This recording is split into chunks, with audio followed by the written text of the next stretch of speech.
Bismillahirrahmanirrahim. Al-Quran untuk dihafal.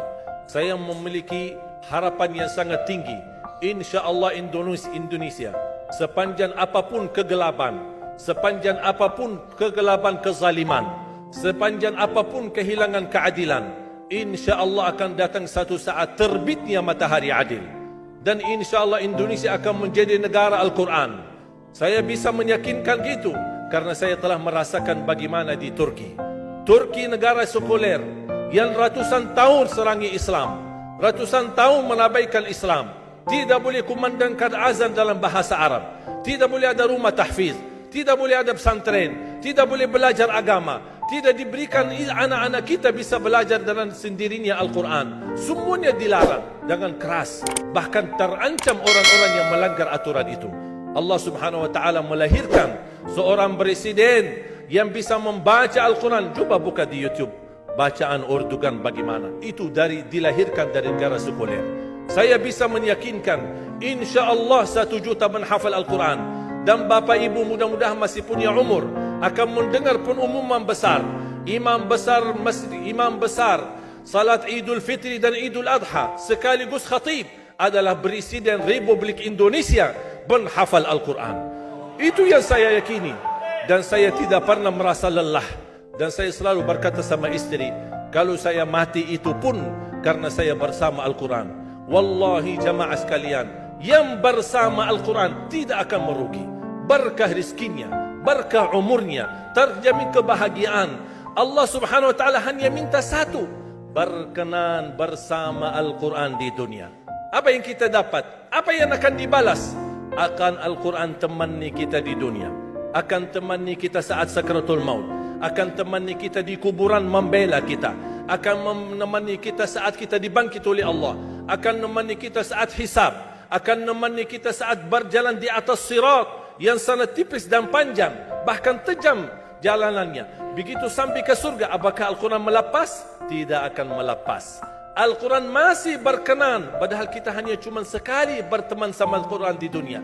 Dia begitu luar biasa panjangnya bertemanan sama kita sampai ke surga. Bahkan akan temani kita masuk surga. Sebagaimana bersabda Rasulullah SAW, yuqalu liqari'il Quran, ahlul Quran di dunia yang kesibukannya baca, kesibukannya hafal, tidak membuangkan waktu sia-sia, selalu bersama Al-Quran. Allah suruh dia, bacalah dalam surgamu, naik derajatmu. Baca, naik lagi, tambah lagi baca, naik lagi. Sampai di posisi mana pun anda berhenti baca, disitulah posisimu di dalam surga. Bagaimana kata Siti Aisyah di riwayat Imam Muslim, jumlah tingkatan-tingkatan dalam surga Allah sesuai jumlah ayat Al-Quran. Oleh karena itu tidak ada yang lebih tinggi di dalam surga Allah daripada Ahlul Quran. Cukuplah bahagia Ahlul Quran ketika di hari kiamat dipanggil. Semua manusia dibangkitkan oleh Allah. Malaikat memberikan pengumuman, mana Ahlul Quran? Berdiri, rapat, berdekatan. Mereka maju. Mau bawa kami ke mana? Kalian terpilih menjadi orang yang terdekat sama Allah. Karena Ahlul Quran adalah keluarga Allah Subhanahu wa ta'ala. Bukan hanya kita sendiri yang mendapatkan anugerahnya dan manfaatnya. Semua keluarga kita, termasuk orang tua kita dan orang yang ada di sekitar kita.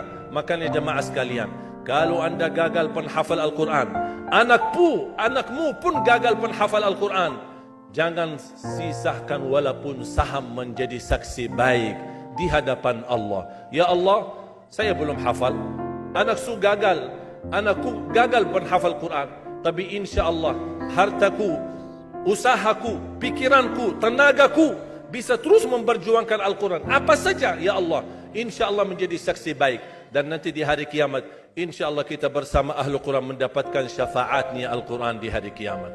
Kita sangat membutuhkan ayat-ayat yang dikumandangkan ketika meninggal dunia. InsyaAllah setiap satu huruf akan disalurkan 10 kebaikan. Mudah-mudahan semua yang hadir diberikan kemuliaan dan keanugerah dari Allah menjadi Ahlul Quran, penghafal Al-Quran, penghayati Al-Quran, para pencinta Al-Quran, berakhlak-akhlakul Quran. Ya Allah, aku mohon atas izinmu ya Allah, kami bersama-sama bertemu di masjid ini. Berilah kepada kami kemuliaan, bersama-sama bersama ahlul Quran di dalam surga-Mu ya Allah, ya Dzal Jalal wal Ikram, ya Arhamar Rahimin, ya Arhamar Rahimin. Anugerahlah kepada kami anak dan keturunan penghafal Al-Quran, anak dan cucu penghafal Al-Quran yang mampu menjaga nama baik keluarga kami, yang mampu membanggakan kami di hadapan-Mu hari kiamat, yang mampu menhadiahkan mahkota untuk kedua orang tua kami.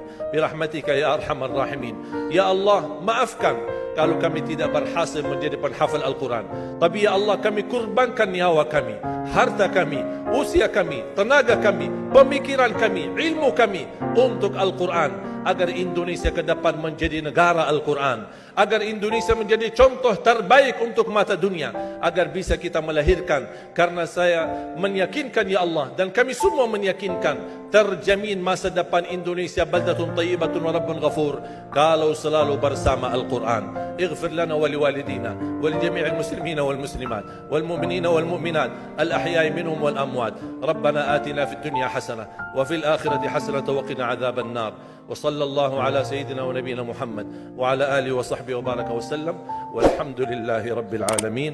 سبحانك اللهم وبحمدك أشهد أن لا إله إلا أنت أستغفرك.